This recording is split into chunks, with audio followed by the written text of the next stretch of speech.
Hello, welcome to Framework. I am Al Schwartz, and if I sound a little froggy today, it's because I am getting over a cough that my daughter brought home from preschool for me as a present, which leads us into today's topic, which is about how we sort of, as parents, want to curate our kids' relationship to the media that we're always talking about on here. And to do that, I've assembled, some all stars of media parenting. Of course, as always, John Bernard.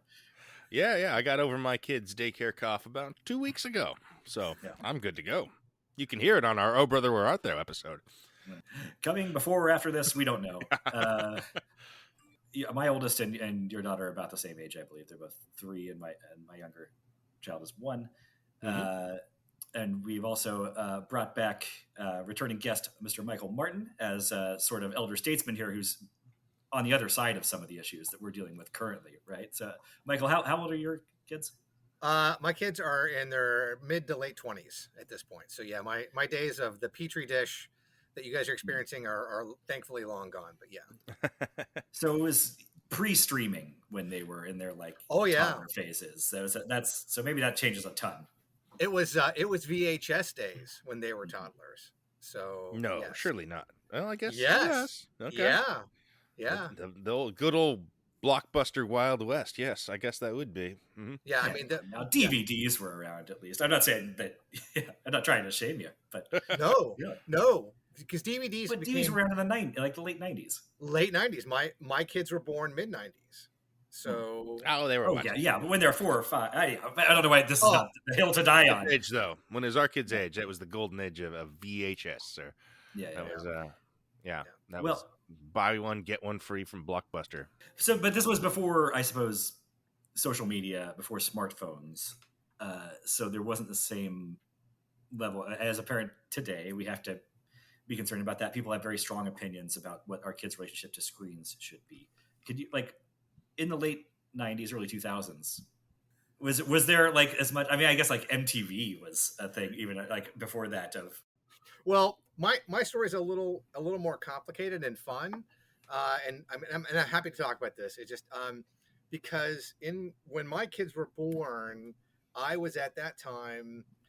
I'm going to say neck deep. I was full all in the evangelical subculture, so that had a huge impact on the decisions we made in terms of the media that the kids were exposed to, yeah. And as far as your original question, screens weren't really that big of an issue back then. In fact, I have a real distinct memory of them getting gifts of what I would call almost like pre-tablet, very crude things, and thinking these were like space age kind of stuff, and they had fun with those. But yeah, we didn't even have a cell phone when my kids were born. We didn't get one until a couple years in.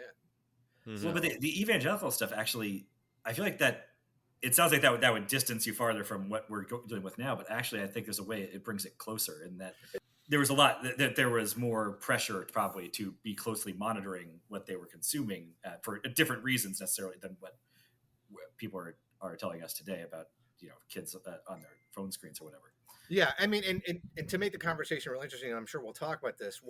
And I actually was talking to my kids about this earlier this week on the phone, was my own personal journey kind of mirrored them growing up, because the older they got, the farther away I moved from all of that. I mean, and today I'm not even just today, for many years now, I've been completely out of that, and I'm, godless heathen and all that kind of stuff. But yeah, so I mean, them growing up, as we talk, the decisions that I made and then their mother made were kind of paralleling our own journeys away from that initial really heavy influence. So was there a point of divergence between you and their mother on this stuff?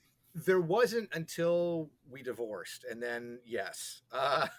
and it wasn't super strong, but and my kids were relatively young. They were I'm trying to think of when that was all actually done. They were around 8 or 9 when that happened. Um, so to some degree, there wasn't. I think once they reached their tween years, that's when some divergence happened. Um, for instance, they started watching Gilmore Girls a lot earlier than I probably would have allowed them, but that's a huge beloved show for them, and it's something that they still really love and they talk about and they have with their mother. Um, I'm playing whereas, firmly in time by that reference, by the way. yeah, Yeah. yeah. Because their mother had the sets on DVD by that time, and so that was something they were watching. And at the same time, I started breaking them into more genre stuff and making the decision. But Mhm. the big joke was something my younger child reminded me of was when I was first a newly kind of separated and divorced dad. The only media I had in the house, because I didn't have cable at the time, so like we were really limited. One of the few movies that was safe for them to watch by my means was That Thing You Do. So they know that movie really, really well because that got heavy play. That and the Disney movies, which we should talk about too. Oh yeah. But Oh yeah, that's but yeah, I mean, yeah. So I'm talking a lot, so I feel like I'm taking all the air out of the room. no. It's I mean, this is what we want to talk about because I mean, or the reason that what prompted this on my end was realizing that I do have a divergence with my wife on how we, I guess, like it's not something we fight over because Right. we both have a pretty strict policy of if you're handling the kids, you do whatever you have to do to get through the day. Yeah. But it's going to like she follows. I think there's a lot more science to back up her end of this than mine, from what I understand. But has the idea that screens generally bad for kids overall, and she also thinks that it has like a negative effect on our oldest behavior when she's watching a lot of TV. Then she becomes hard to handle that day. Yeah. I'm less persuaded by that. I think she can be plenty hard to handle, kind of no matter what has been going on earlier in the day. Sometimes TV is what makes her easier to handle. Yeah, well, in the moment, and then Mhm, her point, right. my wife's point, is that turning it off is then what precipitates the crisis. But I think I'm also just Fair. more comfortable surfing the 10 minutes of difficulty to get to the other side of it than she is. Yeah. But it made me realize that I actually have some not fully formed opinion that I kind of want to float past you guys to maybe help me. If I ever have to fight with my wife about this, I would like to have this opinion fully formed. Of But course. that I do think there is an actual benefit. I kind of want my daughter to be watching stuff, narrative things. Like we're getting out of the just fully Sesame Street. Like there's a term for it. I forget what it is, but the pre-K thing where it's just like here's a number and here's a color and what are these colors to. But when she's watching Bluey or something Frozen, I think for as much as yes, I understand screens can have a negative effect on kids and their attention span and all. I do want her to be literate in narrative, in media, and that stuff. And I think that's actually an important form of her development. But I'm not sure what's too much and all that. I mean, I'm hearing you kind of talk about a couple things, and I think there's two different questions, which is amount and actual type. Because I agree with you. I think just as a species, we're story driven, and I think really being exposed to good narratives and good stories, I think is overall good. I think that there are a lot of different forms of storytelling that they should be exposed to. But yeah, I mean, the amount is something I'm probably not that equipped to talk about because again, just because of the timing of my own parenting, or when I was a parent, and our own conscious decisions. When our kids were little, we didn't have cable TV. We didn't, we didn't put them in front of the TV for. I'm not saying you guys do. I'm saying we didn't let them in front of the TV watch 6 or 8 hours of VHS movies. It was both of our kids. Both the kids were really into books. I have a realistic memory of my older child. As like basically a toddler, even before they were talking, holding up books and coming to me and just making yapping noises, and because they really wanted to read. And so Yeah, I'm a big narrative belief, but as far as amount, Yeah, I can't. my girls do that too. Yeah. I mean, my older definitely does, and I think the younger does it. I don't know if she's just doing it to imitate her sister or because she has the same sort of love of the written word. Right. But I'm not so worried about that, and I'm not also like that worried about trying to figure out today what a balanced like regimen actually would be or what the proper thing would be. It's more about overarching philosophies and like because more than like deciding what the right show is on Disney Plus for her to watch, it's more about the question of, is it wrong? Should we be trying to limit how much Disney Plus she watches completely? And I think what you said there about people being story driven, that's like the heart of what I'm getting at. I mean, me and Al certainly are story driven. Yes. I would say. I think this is, if one of the things this podcast ends up being about is how fascinated by story we are and how much we kind of want to share that instinct. So I don't think we're as unique as all that in that regard, though. I think whether people are but electively choosing fiction the way we are, I think we're a little more. We write scripts, man. I think we're a little bit more in tune and gravitate that direction than I don't know, sports families, for example. Maybe. Oh yeah, but narratives there's a narrative are there built too. Into sports. Yes, of course. Yeah. So I think it's natural for us to want to share this. I think it would be weird if we weren't kind of just excited to be like, wait till you see how this one works, with our kind of things that we remember from childhood and going forward and on. And, like for, theoretically for the rest of my life, I'll be showing cool stories to my kid. I hope.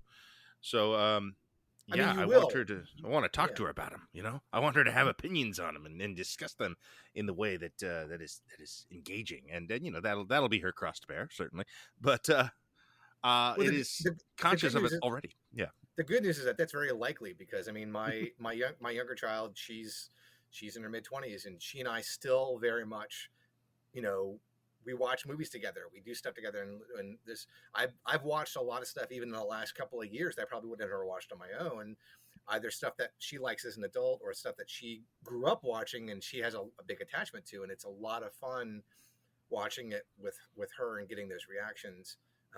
I've also kind of strong-armed her into watching stuff that she's not crazy about, but I wanted to share with her because, like, this is a movie your dad really loves, and let's talk about it. And it's always interesting. We have really good discussions about that. So I think the good news, John, is that what you want is probably going to happen. I think that's not gonna, That is nice.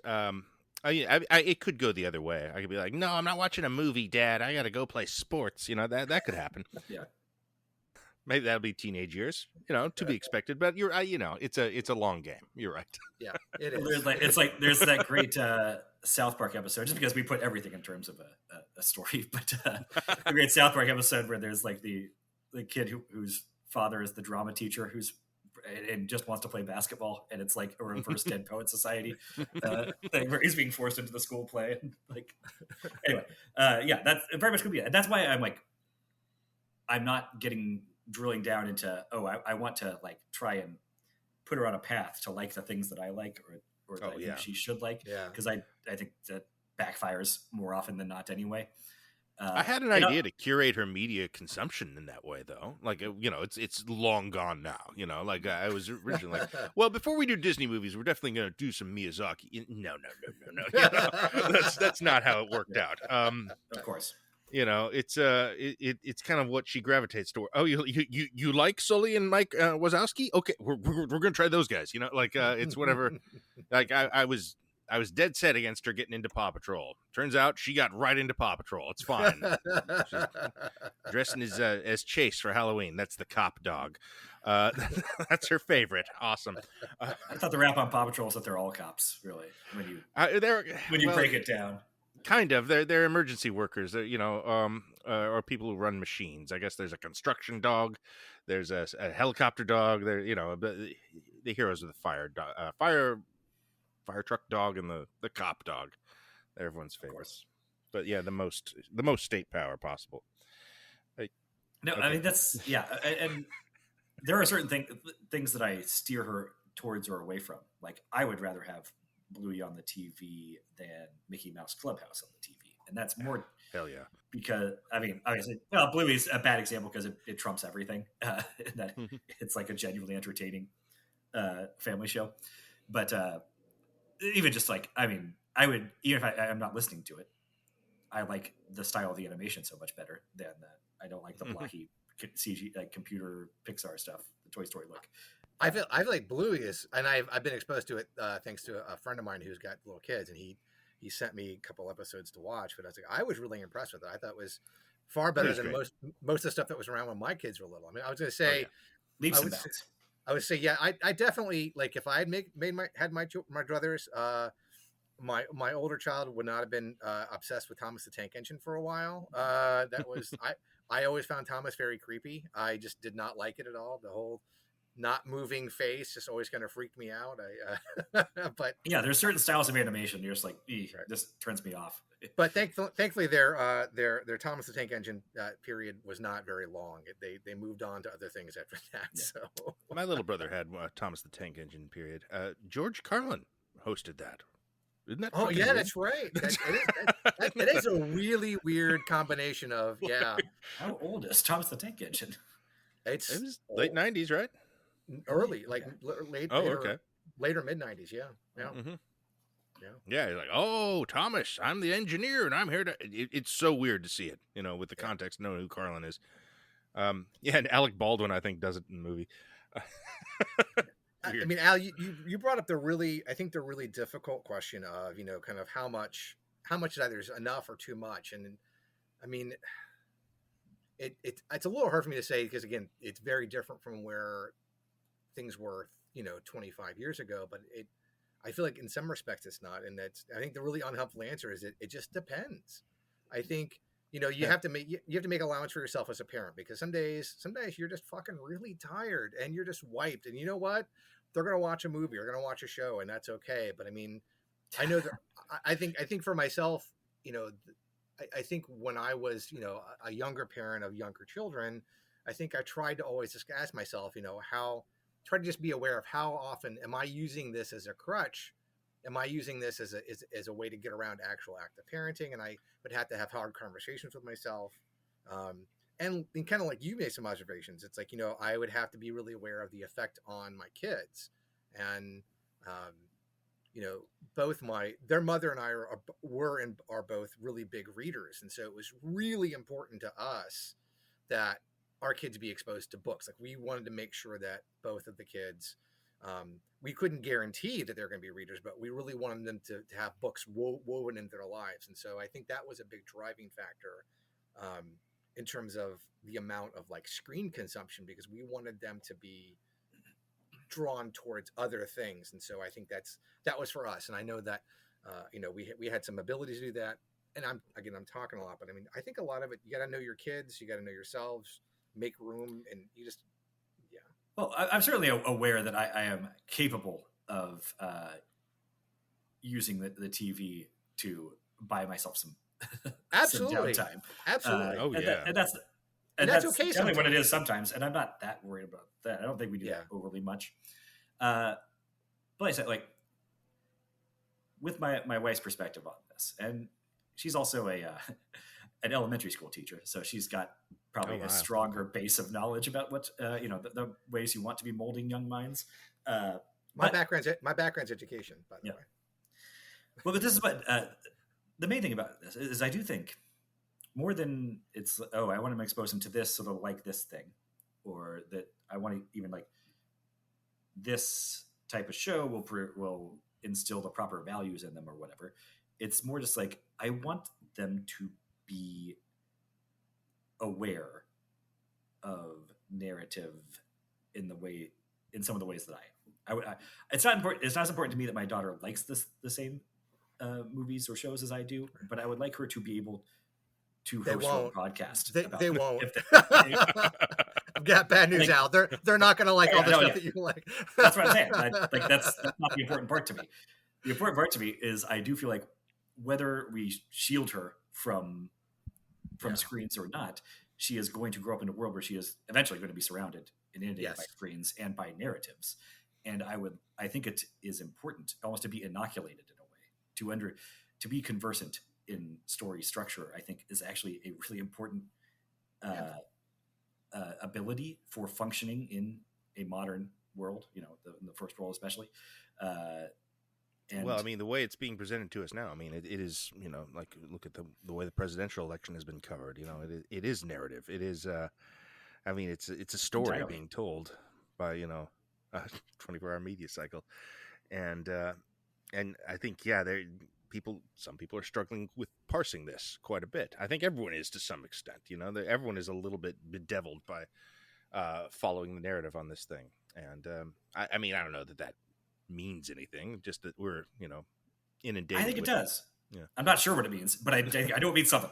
And I mean, it sounds like a lot of what you're talking about overlaps with media literacy kind of in general as well. And that's what I mean. Yeah, because that to me that can be separated from what you're talking about, which is that knowledge of narrative structure and the power of stories. And I feel like there's overlap there. It's interesting as you're talking. I'm hearing again, just because of the omnipresence of phones and tablets and screens everywhere they go, that media literacy is really important. And I guess part of that is wanting my daughter to take the route that I did, not so much because I think it's the one true route, but just it's what I know. But my route to whatever form of media literacy I have was sort of through narrative and fiction. Right. Sort of. That's where I got a lot of my language and frameworks for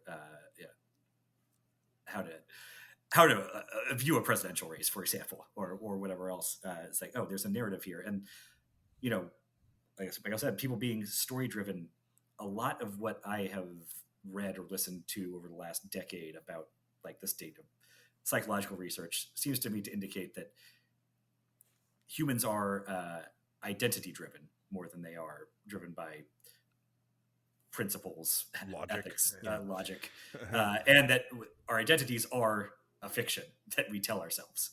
And it, to me, seems very integral to how to be a functioning human. And I agree. That I know how to function. The only way I know how to function is by having a broad base of, you know, fictional narratives that we can, you know, reference together, and that I can understand how they work out, and to some extent how they affect my brain and my identity and all that. And I want my kids to be able to do that. And so I guess my worry is if we were to cut them off from screens entirely and go the other route, then yes, they might pick up their math skills a bit faster, but might also not be as functional of adults when the time comes for them to sort of stand on their own. And it's very hard to parse out how much of your, you know, personality, your moral compass, your, you know, the things that make you come from media. I imagine it's way more than anyone expects. It's way more than anyone's comfortable acknowledging. That's what I would say. Like, I mean, I'm kind of conscious of this because you mentioned this, Michael, having a sort of a religious period in your life. I was raised Mormon. Oh, wow. Yes. Okay. And by the way, I have 20 years of Catholic school under my belt, so we're just it's the last Christian all stars around here. So when do we have the religious trauma episode for your? Is that I think for the close reading, it's every episode. I mean, but here's the thing that I at some point, you know, like when I was a teenager, I was kind of just like, well, this is, you know, this isn't really me. You know, kind of once you reach a point of accountability with yourself, I was kind of like, well, the truth is I don't actually prescribe to most of this. And it coincided with, you know, my parents divorcing and both separately leaving the church. You know, kind of once grandparents had left. Anyway, the point being, media shaped my personality and my moral compass and what I know to be right and wrong way more than that did, you know, way more, much more based on, I don't know, what the, you know, the stories of the time, you know, the Star Wars or what have you. I mean, I based my childhood persona on Bill Murray and Ghostbusters. You know, that's who I was trying to be when I was 8 years old, sort of a wise ass sex pest. I say, John, you're like an honorary Generation Extra, because like all the extras, that's we watched that. We're like, oh, that's who we want to be. Totally, yeah, totally, yeah. So that's gonna happen. That's in the hopper, and with me as a father, she's getting a lot of it. I'm sure. Like it's just gonna be part of the deal, and there's no real pushing against that. I guess that's just gonna be. There's no escaping that. So, can you direct it? I guess is my question. Can you do this in a way that it is positive and she has the right influences? Of course you can, but can you plan it? I guess is there a prescribed method of being like, okay, our morality is based on this or whatever? And no, of course not. The short answer is no, you can't. I mean, I think you can. I think you can. You can have. I think the best thing to do is just keep in touch with what are your goals as a parent? What are your goals for your children? And those are going to change. Those are going to grow and change as you grow and change as a parent, as they grow and change as human beings.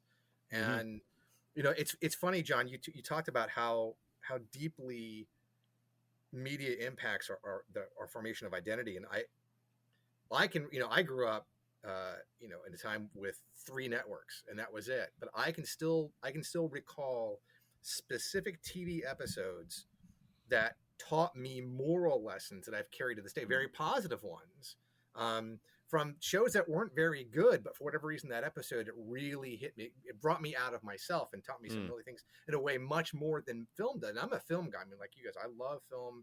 I feel like I've learned a lot about life and story from film, but like there's some TV consumption that had huge impact on my morality. And I think probably much to the chagrin of a lot of the conservative right, this was back in the 70s and early 80s when the godless liberals were in charge of sitcom writing. And so there was a lot of very special episodes that impacted me in a good way. I mean, I'm trying to think of, I just I didn't have a super dramatic break from the Catholic Church. I just got sick of it as a teenager is kind of how it went. But yeah. But I think part of it, I almost came out the opposite way. It wasn't so much that like I watched stuff and it presented alternate moralities to me that I rejected Christianity in favor of. It's more that I think a part of my rejection of Catholicism was finding that it was unsatisfying as a narrative. And yeah, that's really interesting. That's so interesting, Al. Wow. I think I was a continuity nerd, and it was like, you can't. These books of this Bible do not track from one to the other properly. You can't have this part and that part later on, and also nobody's really following stuff. It's like, if you believe it, if this story has the integrity that Lord of the Rings has in terms of internal consistency, then none of these people around me would be living their lives the way they do. Everything like and I think it was partly that, yeah. And I was like, well, there's a pretty good story here. Like, so a lot of the Jesus stuff, but if you follow that, then we don't end up in the places that this church is at, is kind of how I looked at it. And so I guess sort of abandoned it for narratives that I found more structurally sound and satisfying in their own terms. That's so interesting. Shit. Wow. That's so, I mean, it really is, because I'm thinking about what you're saying and relating it to one of the things that, and again, we're kind of off on a tangent, so if you want to yank me back, please do. But one of the things that I've heard and I've experienced personally the most that takes people away from an orthodox religious narrative is what's commonly called the problem of evil. And that's one of those continuity issues you're bringing up, which is, you can frame it in a lot of different ways, but I mean, when you're positing a lot of the arguments that a lot of Western religions do, you're confronted with this problem and there's no real good narrative answer to it, frankly. And if you're able to realize that, it's going to take you out of that narrative, and you got to construct a new narrative that makes sense out of what you're seeing. So that's just fascinating.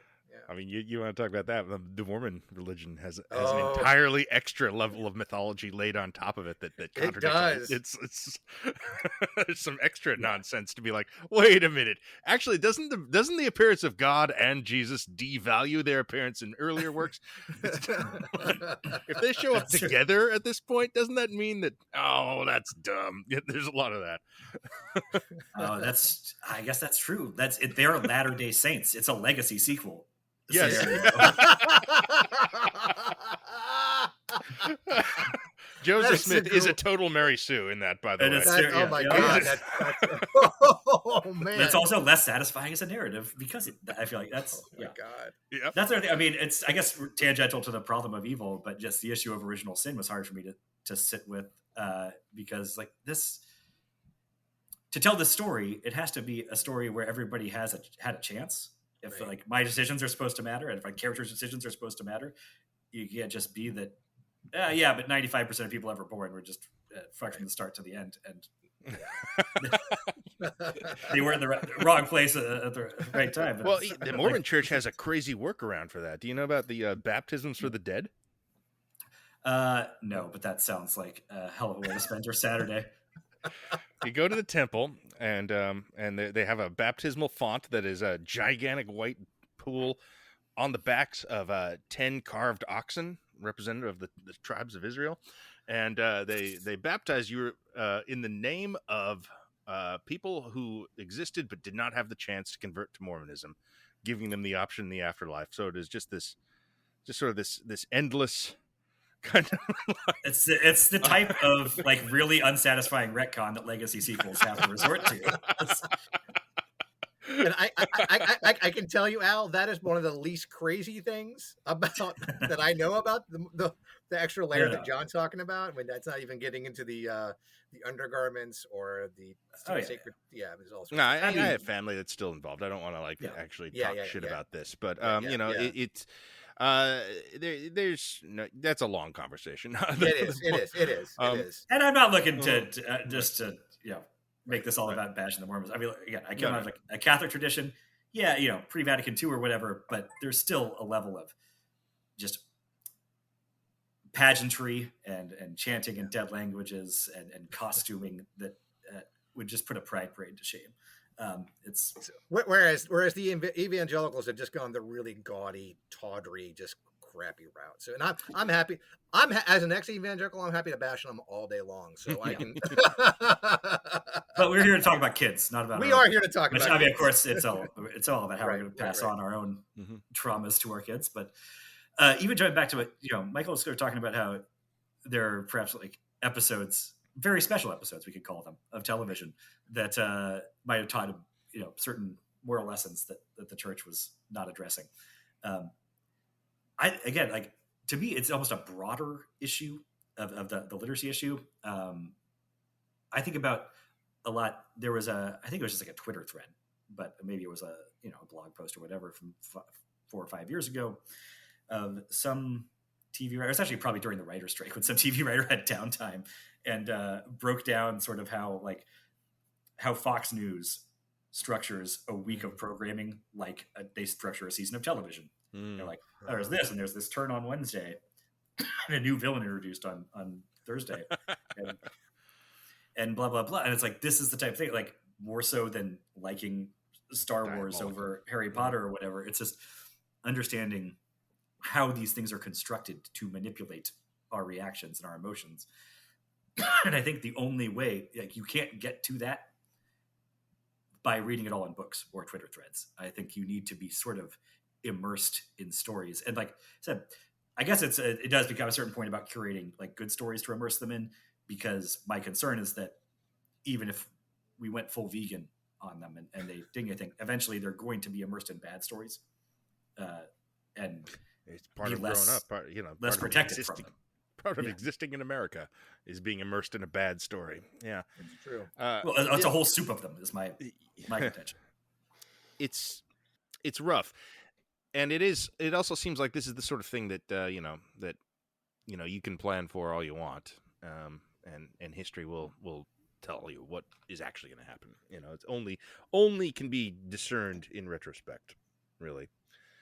how much these, or if at all, how much these things kind of shape who you are and how you are. So I don't know. I mean, it feels, I guess that's what I'm harping on. Kind of Yeah. is I do so much does feel out of my control, and like Yeah. the world that I need to prepare my daughter for is so different than what we're living in now, much less what we grew up in. That I don't know that I can equip her with that much. It's that many inevitable that it's skills going to that are happen going in to help some her way. for the world of 2055. Yeah. Uh, I mean, we talk about, the screen time and stuff like this. I am very scared when my daughter watches the cell phone. She likes to watch YouTube on the cell phone, and this is the sort of thing I wish we never found out, because it's sort of just like, it feels like the most mindless slop and most negative thing that it's not evil shit, but it's like Coco Melon. Which I don't know if you're familiar with that, Michael. It is just this narcotizing YouTube video for children, which is silly songs and CGI animation. There's an entire mythology to it as well. They got like characters and stuff, and that you only discern if you watch 30, 40, 50 hours of it. And she will watch this on a phone, and then other things that are like that but not quite as well known get linked to it, and it's very, very alarming, and you're totally scared she's going to see something that she shouldn't see because of weird YouTube algorithms, and she loves it. She loves it. And so you do worry that you're going to leave her alone for 3 or 4 minutes, and then she's going to like be eating her chicken nuggets later and talking about how the Holocaust didn't happen.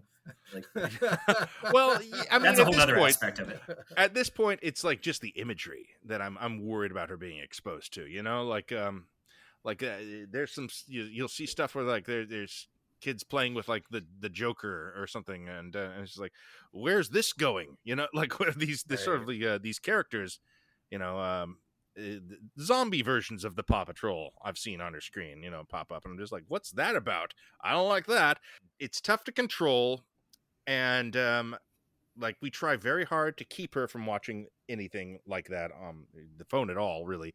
But sometimes it is necessary, if we have to have her calm down at the restaurant, that sort of thing, Okay, here, take this. God, feeling like a bad parent every time we do it, but I have been good so far about keeping my daughter's on YouTube. She watches music videos, and now she does some space videos. That's good. A video about the planets of the solar system she likes to watch at bedtime now. We have for a while I was doing no videos at bedtime, but now I've kind of like I guess that one's okay. We have like sort of static images that with nursery rhymes kind of things that we play for her. That is sort of a halfway between, I guess you'd say. And sometimes not enough. Sometimes no, Baby Shark. Damn it. I feel first off, I'm really reluctant to address anything because you guys are parenting in a very different world than I was, and so I need to acknowledge and respect that. And again, too, as I talked at the beginning, I think there is a legit time for parents to say, "Here, watch this. I need 5 minutes, or I want to order my food without you losing your shit." I mean, I understand that. The only thing I can really pass on, and this is not going to be helpful, this is a bromide, and this is, is one of the things that I said to myself a lot as a parent was pay now or pay later. And I had to be willing to be somebody they got mad at and somebody they quote unquote didn't like, and put down hard rules because I knew long term I had some goals for them as far as what I wanted, the kind of people I wanted them to be, and what I wanted them to value. And that sometimes they'll be the first to tell you I wasn't always consistent. They'll be the first to tell you that I wasn't always probably as maybe either as gentle or as helpful as I could have been. So please, this is not advocating some kind of hard ass thing, but just, it's one of the things you need to think about, I think, as a parent. And it's tough because you love your kids. You don't want to make them upset. You don't want to, but sometimes you just got to, sometimes it's 1:15 in the morning and they have to be quiet, that sort of thing. Yeah. Right. I mean, I'm just saying sometimes you gotta be a dick to your kids. That's just part of being a parent. I mean, or, you're on an airplane, you have to do whatever you have to do. That's true. Right, Absolutely. For society. 100%. Yeah. Because 100%. 100%. Oh yeah. Yeah. No, it's not, I don't think this is about my being afraid of my daughter. I am a little bit. Same. Me too. Yeah, she's Same. very, very sharp, and she backs me into a rhetorical corner sometimes that really take me by surprise. And you're an attorney. Yeah, I'm an attorney. So she could be an attorney, but my smart money, I think, is on a God Empress of Mars. No, the thing about this is when you talk about pay now, pay later, that is definitely a factor here. I think what I'm getting is I have this, competing concerns. Like, one is all of this stuff, this jabber I'm talking here. Is it just trying to create a permission structure for me to take the lazy route of parenting of letting her watch more TV, or?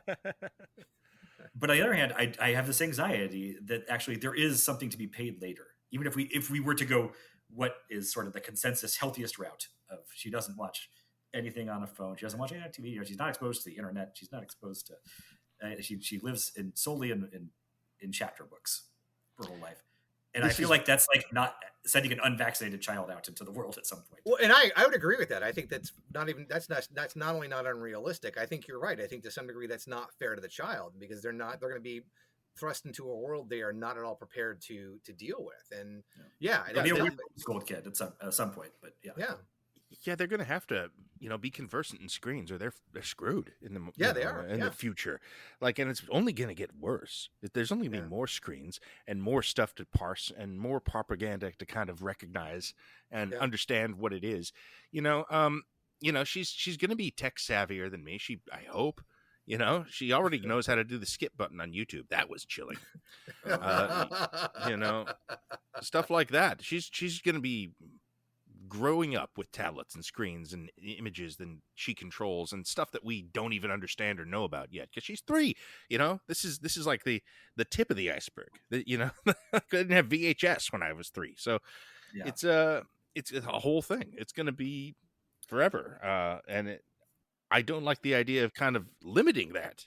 That's kind of what I mean about feeling unequipped to train her for actual like what the technology will be.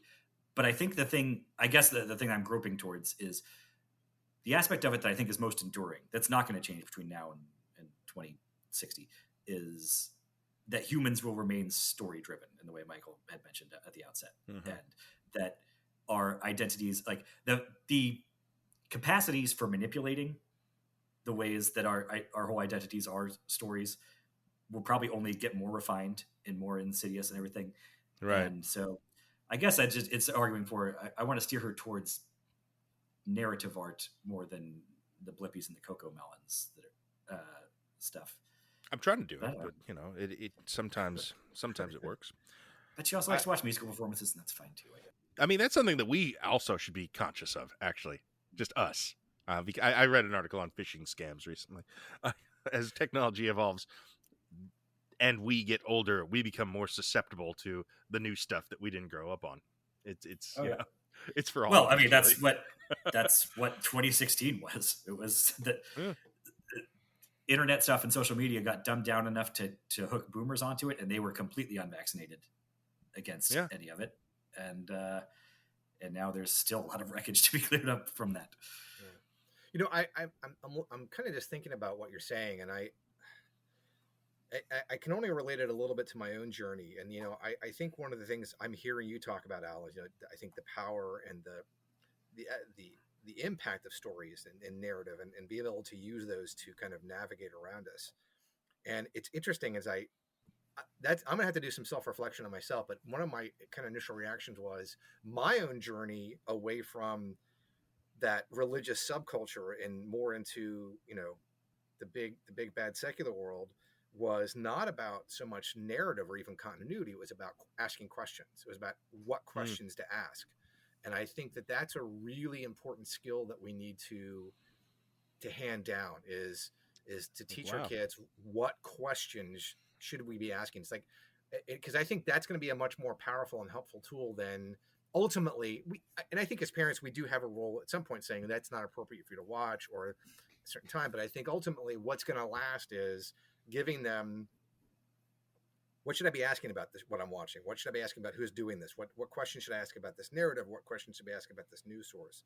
Those are really powerful tools that will always be helpful and will always be useful versus trying to figure out how do I keep up with technology. Yeah. Well, that is what I think, because I also have, I mean, I'm talking about this in the context of my young daughters, but I also have a teenage stepson now. And so I've done a lot more, I guess, curating, like attempted curating of what, in terms of specific recommendations, trying to see if he likes this show, if I can get him, to play this game instead of that game or whatever. But the thing that I'm on about is just awareness of structure, of not just narratives, but anything, I think is really important. And that's something that I've tried to like talk over with him a bit, to try it's not so much about trying to convince him that Andor is the best Star Wars show. Although it is. Yeah, I mean, clearly. Plainly.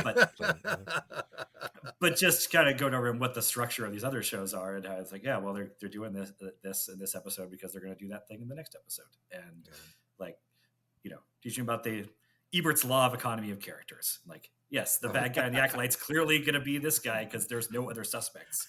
And I think that type of awareness is what we're talking about. Like that transfers over into other realms, I feel, is just it's pattern recognition to some degree, but see, that's the sort of media thing I feel I can actually like impart once the kid gets a little older and feel good about it, and be like, I'm helping her in a way here, even if it's, and maybe that's part of it too. Is it's the only hammer I have, so I'm like just out here looking for nails.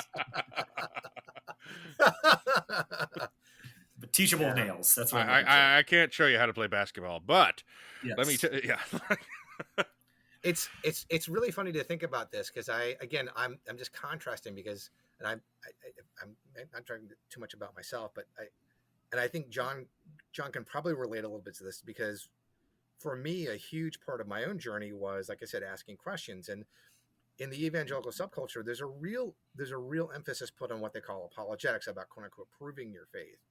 And what that really kind of left an imprint on me, that the question about is something real, is something true, is really important. And of course, it ended up biting evangelical in its own ass because there's a lot of that's just simply not true. That's not real.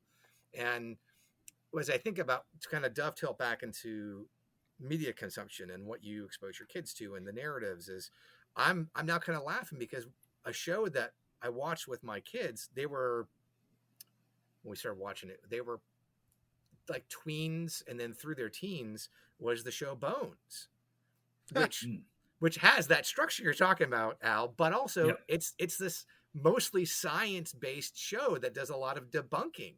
And I hadn't really thought about that until listening to you guys and thinking about it. But yeah, it was like, that was one way I was like, I think trying to nudge them towards, hey, think about things empirically. Let's think about what there's actual proof for. I always found that I never watched much House, but that always felt like an odd show to me from what I'd seen, in that it's all about this, brilliant Sherlock Holmes doctor, and he's a very rational, godless figure, probably an obnoxious atheist, but based on the curations I've seen, and it's all about the science and whatever, and yet the structure of the drama indicates that it's always the least likely solution to the diagnosis. So it's like cutting against the, like Occam's razor can never actually apply because of drama. Right. And yet the entire character is built around sort of applying those principles that would that would be number one amongst them, which always struck me as an odd thing. But anyway, we're out there. So I guess we've solved it. Watch Bones with your kids. That's right. Mm-hmm. That'll do it. They'll be ready for everything then. I mean, it's interesting. Like, I was thinking about that. I remember when I was a kid, The Simpsons was the counterculture. Yes. Like there were people who were mad about The Simpsons and how subversive. It was contraband in our household too. For a while. And that's ridiculous. It's the Flintstones now. It's like the bedrock of what we imagine to be family entertainment, and to the point where it's sort of boring and passe. It became an institution, not unlike Yeah. Saturday Night Live. Yes. That's a weird one. Yeah, but that's I don't know if that's Moore's changing. I mean, well, it's definitely Moore's changing, but it's kind of odd that is that fated to always be the thing, I guess. Is what's on the outside going to eventually just sort of push inside? The popular outside thing will become the culture. Because that's a formative show for me, The Simpsons. Basically forged my sense of humor in a lot of ways, and me and millions of other people, I guess. To the extent that that's now, that is the normalest thing possible. Yeah. I don't know. Maybe we're getting into like futurism and predictions of what the culture is going to be in decades from now is difficult. I think one thing that it is probably Disney will survive in some form. Sure. Yeah. Feels like one of the safer bets.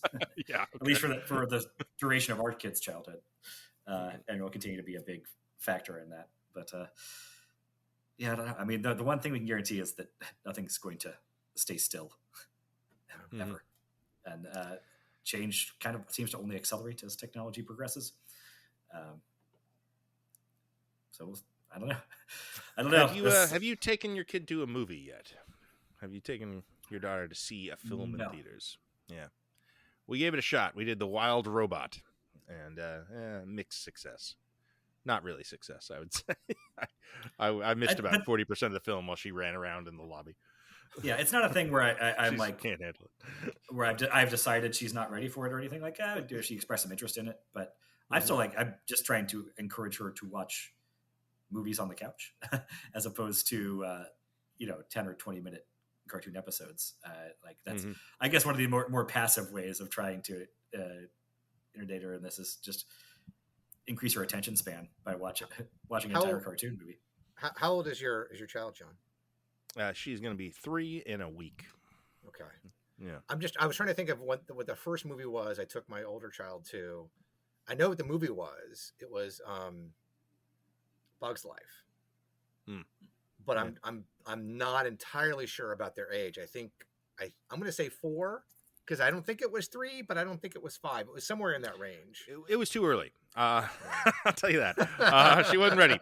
We're going to try again with Moana 2 because she loves Moana. Moana is a very big deal in this household. So, when there's a new Moana movie, then we'll do a family outing. But yeah, I think that after The Wild Robot, we were just like 6 months at least is probably needed here, maybe more. So, we'll probably crash and burn with Moana as well. But no, Moana 2 was one I had my eye on as maybe that's the first one we attempt. But it might also depend how deep we are into our, Bones retrospective at that point.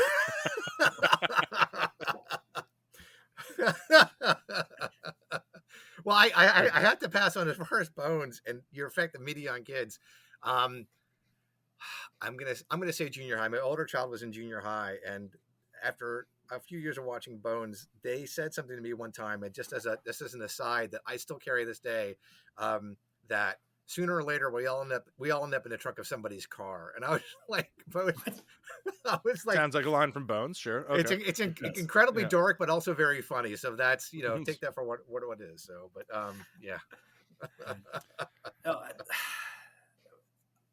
So I guess we should probably wrap this up here, and I should, there should be some sort of final thought. I don't know what it is. Still, I guess honestly, the thing I was coming up with was just that what I want to instill is more like active engagement with the stuff, active reading, active watching, whatever that is.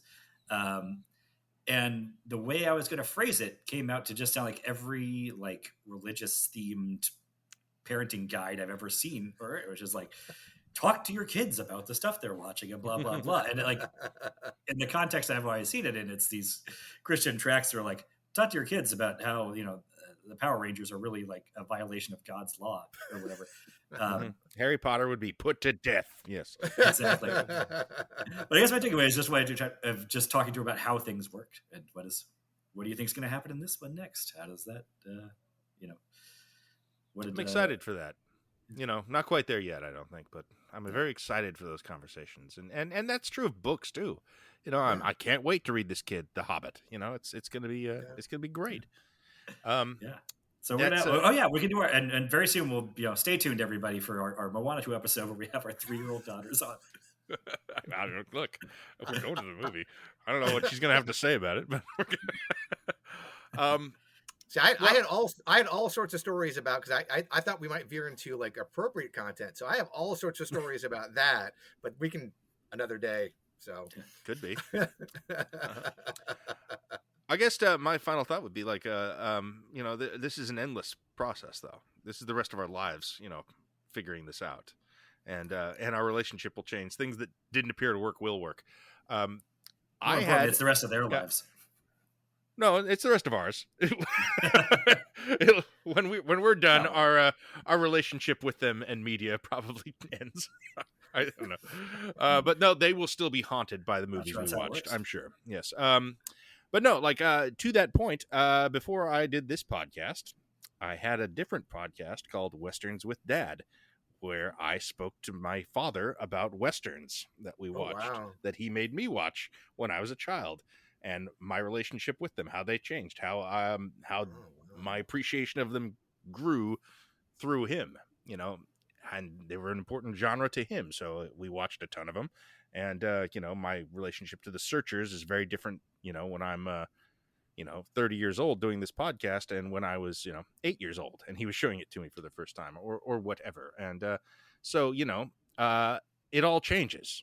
And what doesn't seem like it matters and what doesn't seem, impactful may end up being very impactful in the long run. And it's impossible to know or predict.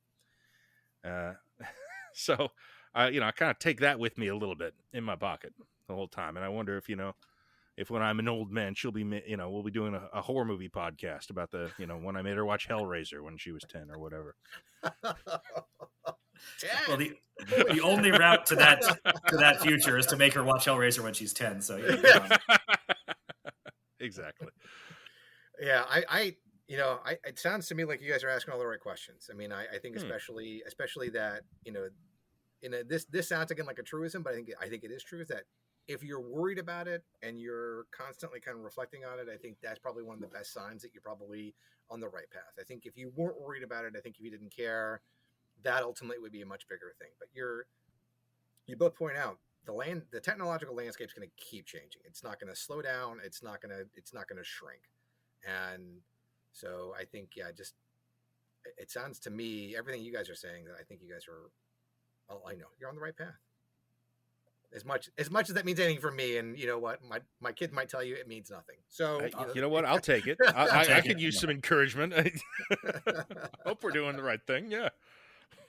I hear that. I hear you both, really engaged and caring about your kids. And that to me is not just half the battle. It's a big part of the battle. So yeah, it really is. All right. Thanks. No, I should probably get my kid off the TV. She's been watching for 3.5 hours now. Thanks for joining us, Michael. You're welcome. Thank you for having me.